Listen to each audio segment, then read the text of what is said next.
भारत सरकार के जैव प्रौद्योगिकी विभाग डीबीटी और जैव प्रौद्योगिकी उद्योग अनुसंधान सहायता परिषद BIRAC ने भारत के पहले बायो फाउंड्री नेटवर्क का शुभारंभ किया।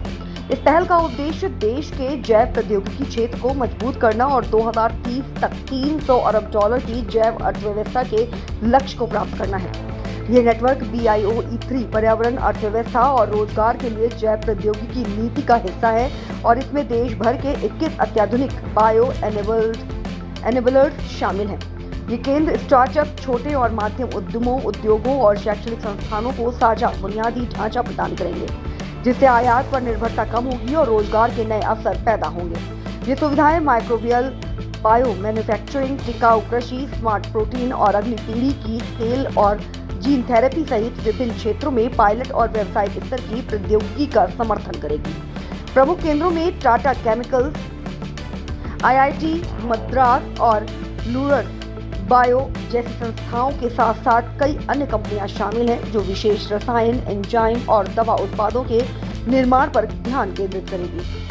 केंद्रीय मंत्री डॉक्टर जितेंद्र सिंह ने इस पहल को आत्मनिर्भर भारत की दिशा में एक महत्वपूर्ण कदम बताया।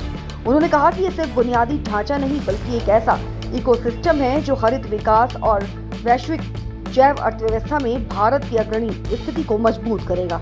ये नेटवर्क भारत की वैज्ञानिक खोजों को तेजी से बाजार तैयार समाधानों में बदलने में मदद करेगा, जिससे नवाचार और व्यवसायीकरण को बढ़ावा मिलेगा।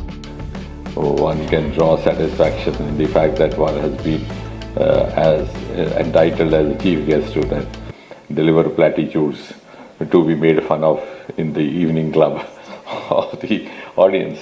So I would rather like to take your inputs, but I think at the same time I have to perform the pleasant task of formally congratulating the team BIRAC, the team DBT, and I'm also pleased to join this high performance biomanufacturing platforms ceremony.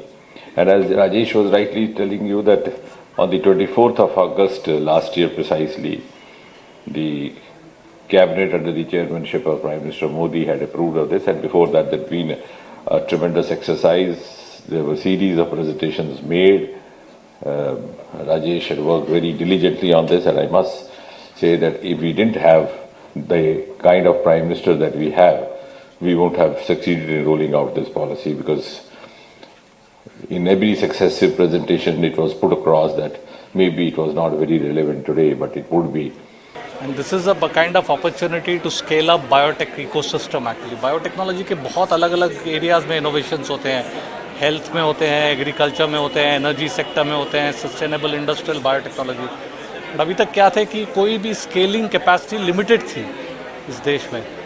पिछले एक साल में honourable prime minister के vision के कारण और honourable minister के हमारे डायरेक्शंस के कारण ये हमने जो पूरे साल भर में जो किया है, इतने सारे बायो मैन्युफैक्चरिंग हब्स और बायो फाउंड्री हब लगा दिए हैं, और इसी को और स्केल करते रहेंगे तो पूरे देश में विश्व के लिए जो भी अलग अलग चीज़ों के प्रोडक्ट्स रेडी हो जाएंगे। और हमारा अपना जो बायो रिसोर्स और सस्टेनेबल इनोवेशन होता है, science and innovation and technology innovation will be game changer for the entire country. And जैसा कि अभी आपने सुना हमारे मीटिंग्स में कि 10% of the total economy should be bio economy driven. That's what the target we are trying to set up right now. तो अभी जैसे हम सोच रहे हैं कि $300 बिलियन इकोनॉमी हो जाएगी 2030 तक, तो इसको फिर और स्केल करेंगे। और तो स्केल करने का सबसे बड़ा यही तरीका है कि बायोलॉजी आप देखेंगे तो DNA होता है, किसी को दिखता तो है नहीं, बट बहुत पावरफुल चीज़ होता है। और DNA जो हो गया है कि अभी ऐसा जो भी DNA में आप एनकोड कर सकते हो वो एक जनरल पर्पस टेक्नोलॉजी बन सकती है।